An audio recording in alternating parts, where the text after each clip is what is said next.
Hello everyone, welcome to A Foreigner Farming in the Philippines. Oh, the round tank.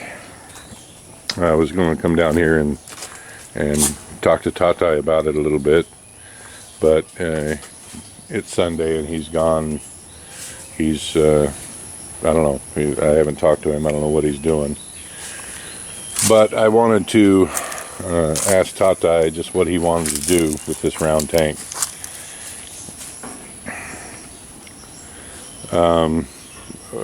Emailed David about a week ago and have had no response, and really have had no contact with David in like 2 weeks plus.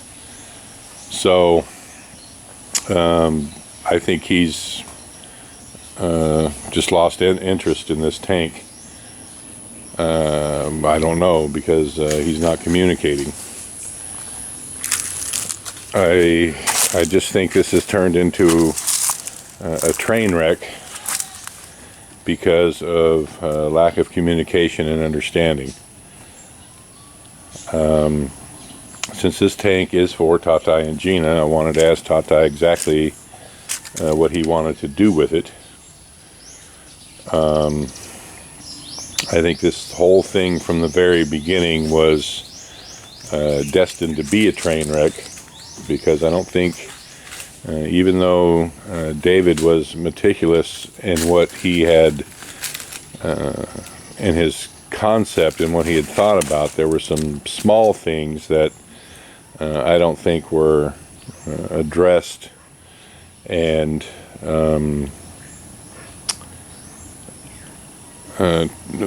fully addressed, so that for ease of operation of this tank.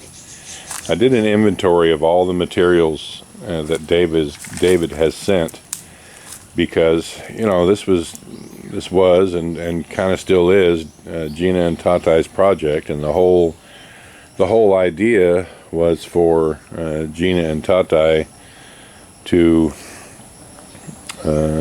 have this shrimp tank to raise some shrimp. And now I've heard that David doesn't want to raise shrimp anymore. He wants to do tilapia. I just, again, because I am not sure how he wants to proceed, that's kind of left us in the state that it's in. He is, and perhaps justifiably so, upset that it's taken so long to get this done. And I think part of that in the beginning was just communication problems between he and Gina, and in turn Tatai. I was not involved in any way in this for the first couple months, until it became obvious that it was a train wreck. And since I had, with David's blessing, taken charge of this, David was kind of upset that we were working on the shrimp pond and the concrete tank and doing other things rather than finishing this. And we have to prioritize things. Just because this was a gift doesn't mean it gets to be put on the front burner. I have to look at the overall picture. And because there were still things that were not explicitly laid out about what should be done on this, it was just on hold. And then, when there was time, when I did have time to make this all happen, the left side of my face swelled up to a basketball, and I didn't have the gumption to get down here and work on this. And Tatai had gotten one bad and one so-so severe cut on his foot, and so he wasn't of a mind to come and work on this either. So it's just a combination of a misunderstanding and not clear direction, and just a lot of things. But I don't want to dismantle this tank and just, you know, be done with it. Because I wasn't involved in this in the beginning, I wasn't even sure of what was here and what was not, and all the materials on hand. So I did that inventory yesterday, and everything is here except for a circulation or filtration plan. Now, for shrimp, there would probably need to be, in my opinion, some circulation filtration plan. Now, David had originally said he was going to do biofloc in this and shrimp. And with biofloc, you don't need a RAS system, you don't need filtration per se. But then the plan changed to tilapia and no biofloc, I guess. I mean, I don't know. David's not communicating. So I guess where we're at now is this is going to be a shrimp or a tilapia tank, and with no filtration system. So some of the things that we have come have come to the forefront is that, you know, these walls are 5 feet high, and there never was a plan to get in and out of it, a person to get in and out of it. Nothing for a ladder or anything. So that right there would make any repairs pretty much impossible, because you can't just hop over this.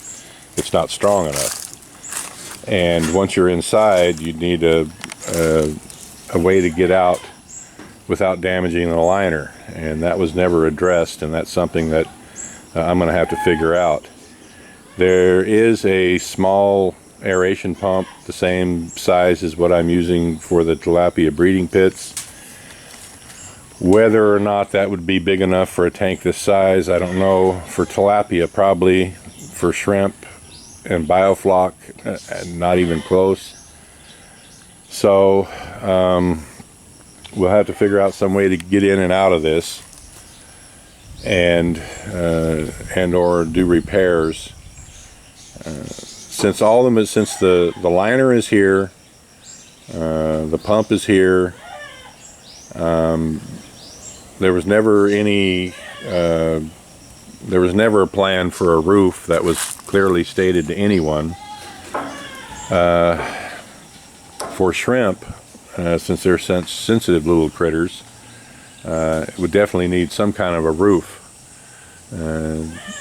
because of saltwater dilution from rainwater.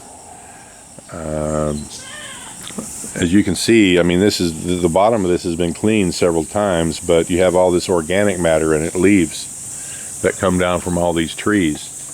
And if you're going to have shrimp in here, you can't have that, and you can't have stuff falling into the tank that rots and degrades, because that fouls your water. So no way to get in and out. No roof, no filtration system. These are the things that I've been waiting on for some kind of guidance from David, but he's like gone dark, so I'm just going to take it on myself to try to get something figured out here and get this tank finished. I don't want to, you know, these materials are David's. I don't want, and I offered to tear it all down and store it for him, but what good is this stuff? What good are a bunch of bent roofing sheets? And these poles really would have no other purpose than what they're being used for. And the liner, I mean, all the materials for this are pretty use specific, and can't, I'm happy just to keep all this stuff around for a little while until he can come and get it, if I were going to take it down. But the impetus in the beginning was to do something for Tata and Gina to either generate them some income or get them some food or something. And on David's side, he would get a little bit of real-time, real-world experience and feel for himself possibly raising shrimp and or tilapia here in the Philippines, if and when at some point he decided to come here. So it was kind of a two-way street. I mean, Tatay and Gina would benefit from this tank, and David would benefit from the data. But for a myriad of reasons, it's all gone to crap. I'm going to do whatever I can to finish this up, maybe not to his standards, maybe not to what I would do, but to finish it up with the materials that are on hand and try to make something work. It's looking like it's just going to be tilapia now. I've asked David for the parameters of a biofloc system, a biofloc recipe. Nothing has come, so that rules out shrimp because there's no filtration system. We can't just feed them because there's no way to clean the water. Something else that wasn't addressed is water exchange. I think in the beginning biofloc was going to be used and there's no need for water exchange.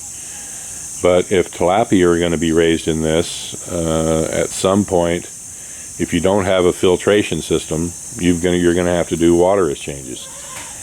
And while there was a plan for a drain here, it wasn't clear on what we were going to do. For now, siphoning, it looks like is what the plan is going to be, because I'm not comfortable with making a hole in that liner and trying to seal it back up around a drain pipe.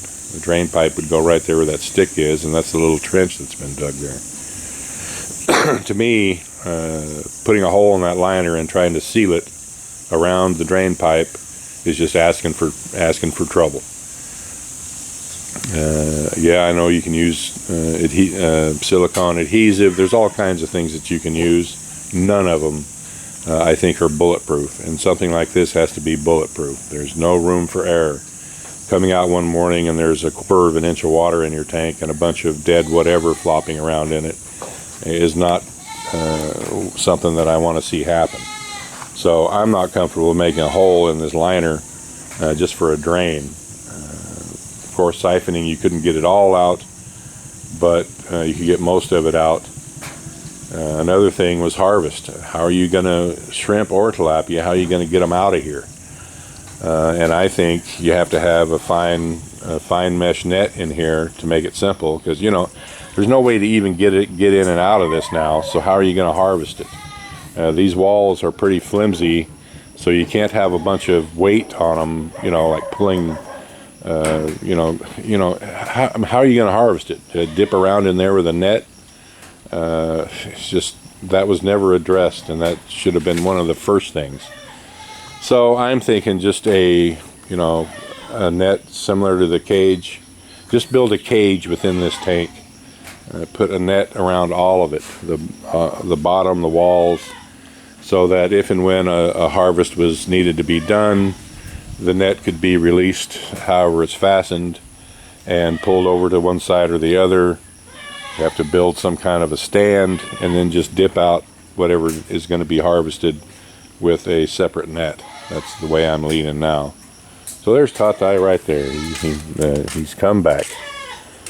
So Tatay and I are going to talk about this and see what we're going to do.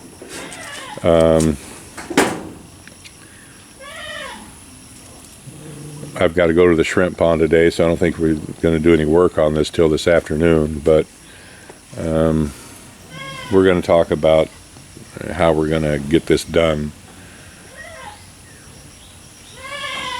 So there's still lots of things to be answered and lots of problems to be figured out, and since we don't have any input from Dave, we're going to do it ourselves. And since he hasn't been putting in any further input, he can't really complain on how we're going to do it. So, thank you everyone. Please like, comment, share, and subscribe.